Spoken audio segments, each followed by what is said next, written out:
लौह पुरुष सरदार पटेल की 150वीं जयंती पर चंदौली में गूंजेगा राष्ट्रीय एकता का जय घोष, निकलेगी भावजनित संकल्प यात्रा और सरदार सम्मान रथ। भारत की एकता और अखंडता के शिल्पकार लौह पुरुष सरदार वल्लभ भाई पटेल की 150वीं जयंती पर चंदौली में ऐतिहासिक उत्सव का माहौल बनने जा रहा है। उनके अद्वितीय योगदान, दृढ़ नेतृत्व और राष्ट्र निर्माण के संकल्प को नमन करते हुए जिले में भाव जनित संकल्प यात्रा और सरदार सम्मान रथ का भव्य आयोजन किया जाएगा। यह विशेष कार्यक्रम सरदार पटेल द्वारा 565 रियासतों को एक सूत्र में बांधकर आधुनिक भारत की नींव रखने के अदम्य साहस और दूरदृष्टि को जनमानस तक पहुंचाने का प्रयास किया है। आयोजन के तहत भाव जनित संकल्प यात्रा जिले के विभिन्न हिस्सों से होकर निकलेगी और अंत में मुगलसराय विधानसभा क्षेत्र में पहुंचेगी, जहां एकता, समरसता और राष्ट्र प्रेम का संदेश दिया जाएगा।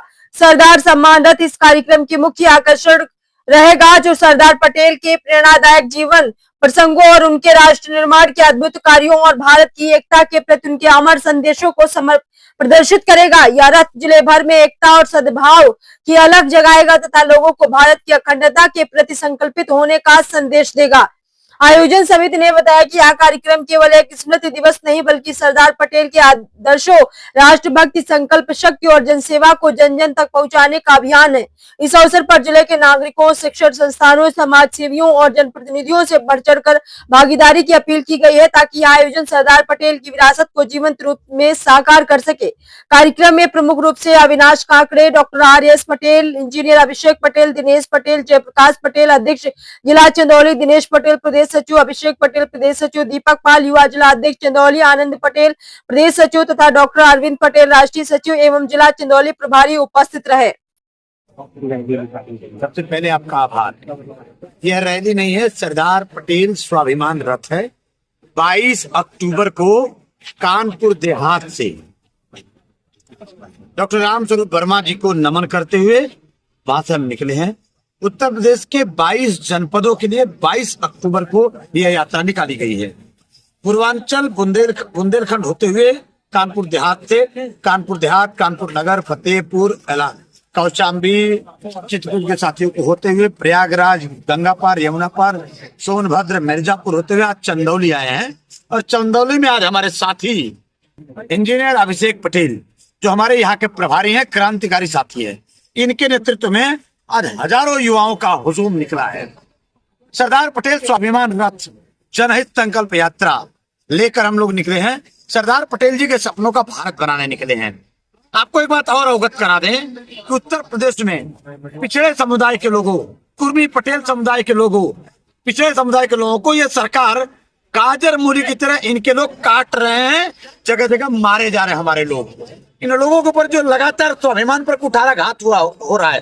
जैसा भी हम आपको बता दें, जिले दर जिले कोई ऐसा जिला नहीं है जहां हमारे लोगों पर सरकारी प्रहार न हो रहा हो, सरकारी तंत्र द्वारा हमला न हो रहा हो। सरकार इसके पीछे खड़ी है और अपने गुंडों द्वारा अपराध करा रही है, इसकी हम निंदा भी करते हैं। अपने लोगों को जगाने, सरदार के सपनों का भारत बनाने, स्वाभिमान पर चोट हो रहा है, उसको बचाने हम जिले दर जिले निकल रहे हैं। जनहित संकल्प यात्रा, जनता के हितों को संकल्पित यात्रा लेके निकले हैं। मैं आपको एक बात और बता देना चाहता हूँ, जो बुलडोजर गैंग है, बुलडोजर बाबा का बुलडोजर न्याय, वो इस देश के लोकतंत्र के लिए खतरा है, संविधान के लिए खतरा है। उसको सरदार के चरणों में झुकाने और सरदार के सपनों का भारत बनाने वाले संगठन का नाम सरदार सेना है, उस पर हम लोग काम कर रहे हैं। तो वहां उनको दुरुस्त करते, दबाते, जो जिनको कोई बात नहीं कर पाता, RSS के लोग, भाजपा के लोग, आज वो हमारे संरक्षक सरदार सेना के हमारे बीच में हैं। मैं उनसे चाहूंगा कि आप बात करें और बहुत मजबूती से आपको उत्तर दें। सर बता है जी, अपना परिचय बता दें। मैं अविनाश काकड़े हूँ, महाराष्ट्र से। किसान सेवा संघ चलाता हूँ, किसानों के लिए लड़ता हूँ। 126 केसेस मेरे ऊपर है। RSS के विरोध में कंटिन्यू लड़ता हूँ।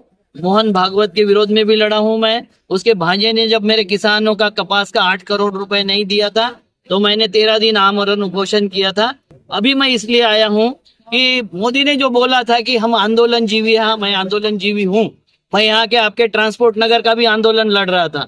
PHU के छात्रों को लेके ट्रांसपोर्ट नगर का जो कर रहा है आंदोलन हो रहा है, उसका भी मैं मुखिया था। और मेरा बेटा वो सुप्रीम कोर्ट में लड़ रहा है केसेस।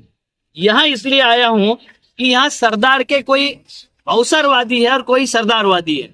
अवसरवादी जो लोग हैं जिनका केंद्र में मंत्री है, जिनका राज्य में मंत्री है, रिश्तेदारी में मंत्री है, 40 एमएलए है, 11 सांसद है, और कहीं पे भी जो हत्याएं हो रही है, ओबीसी की हत्याएं हो रही है, दलितों की हत्या, एक शब्द उनके मुंह से नहीं निकलता है। तो खाली सरदार को बेचने के लिए, सरदार के नाम के टिकट बेचने के लिए और कुर्मियों को बेचने के लिए अगर पक्ष चलता होगा तो ऐसे जो सरदारवादी अवसरवादी लोग हैं उनके विरोध में मैं यहाँ आया हूँ। क्योंकि इनको मराठा सेवा संघ ने ले गए थे।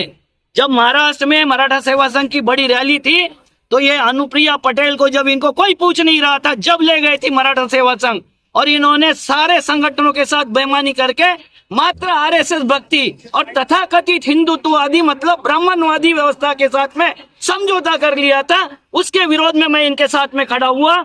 ये यहाँ का नेतृत्व करेंगे। ये ऐसा डॉक्टर है जो नाड़ी पहचानता है किसी के भी। इसने एक बार नाड़ी पर हाथ रख लिया तो ये क्या करता है, एक्सरे भी निकाल लेता है, पैथोलॉजी भी निकाल लेता है और सोनोग्राफी भी निकाल लेता है। ये चमत्कारी व्यक्ति जो है इसको हम यहाँ खड़ा करने आएंगे। पूरा मराठा सेवा संघ इनके पीछे खड़ा रहेगा।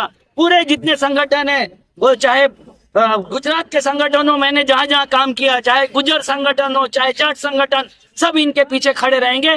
कैसा नहीं होता है एक अच्छा आदमी नेता, ये देखने के लिए हम आए हैं। कुर्मी बहुत शानदार है, बहुत शानदार है। जिसके पीछे लग जाता है वो उसको खड़ा कर देता है। अब इसको खड़ा कर दिया है कुर्मियों ने। मैं दो साहब के हमारे हम पूरा चंदौली से लेकर मुगल सराय टहल रहे हैं। हमने देखा है जो विकास पुत्र कहे जाते हैं वो सड़कों पे दम तोड़ रहा है। आज जो हम सड़क चल के आए हैं, कहीं 1 फीट 2 फीट 5 फीट खाई तो कहीं 4 फीट टीला है। ये जो कहते हैं गड्ढा मुक्त, मैं कहता हूँ गड्ढा मुक्त नहीं, ये तुम्हारा विकास पुत्र कहीं सड़क पे सो रहा है और तुम विकास को समाप्त कर चुके हो। तुम्हारा विकास से तुम विनाश कर रहे हो। इंजीनियर अभिषेक ये मुगल सराय का विकास करेगा। इंजीनियर अभिषेक ये सरदार सेना की तरफ से, जनहित संकल्प यात्रा की तरफ से यहाँ की मजबूत पिलर खड़ा करेगा। इसलिए आज हम इनको खड़ा करने आए हैं। आइए। असली में अखंड भारत का उन्होंने सपना देखा और उसको पूरा किया। लेकिन इन तथाकथित अपने आप को विकास पुरुष कहने वाले लोगों ने इनकी मूर्ति बना के इनका सिर्फ वोट लेने का प्रयास किया है जनता के बीच में। असल में इन्होंने जाति के नाम पे, धर्म के नाम पे लोगों को बांटा है, एक नहीं किया है। डॉक्टर आर एस पटेल साहब ने मुझे चंदौली की कमान सौंपी है, मुगल सराय विधानसभा की कमान सौंपी है। मैं यहाँ के लोगों को एक करके यहाँ के लोगों का विकास करूंगा और एक अच्छे पद पे ले जाऊंगा। धन्यवाद।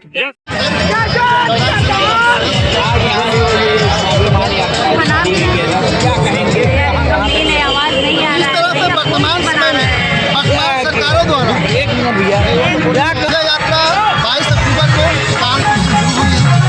आज 30 अक्टूबर को अपने चंदौली जिले में प्रवेश की है। इस यात्रा का मुख्य उद्देश्य रहा है सरदार पटेल का जिस तरह से नाम लेकर आज तक वर्तमान सरकारें, पिछली सरकारें, इनके सिर्फ नामों का लोगों ने फायदा उठाया है। अभी आम पब्लिक के लिए काम नहीं किया हुआ है, न तो जनहित में कोई काम हुआ है। सरदार पटेल के सपने को साकार करने के लिए राष्ट्रीय डॉक्टर आर एस पटेल जी के सानिध्य में पूरे प्रदेश में यात्रा की जा रही है, जिसके माध्यम से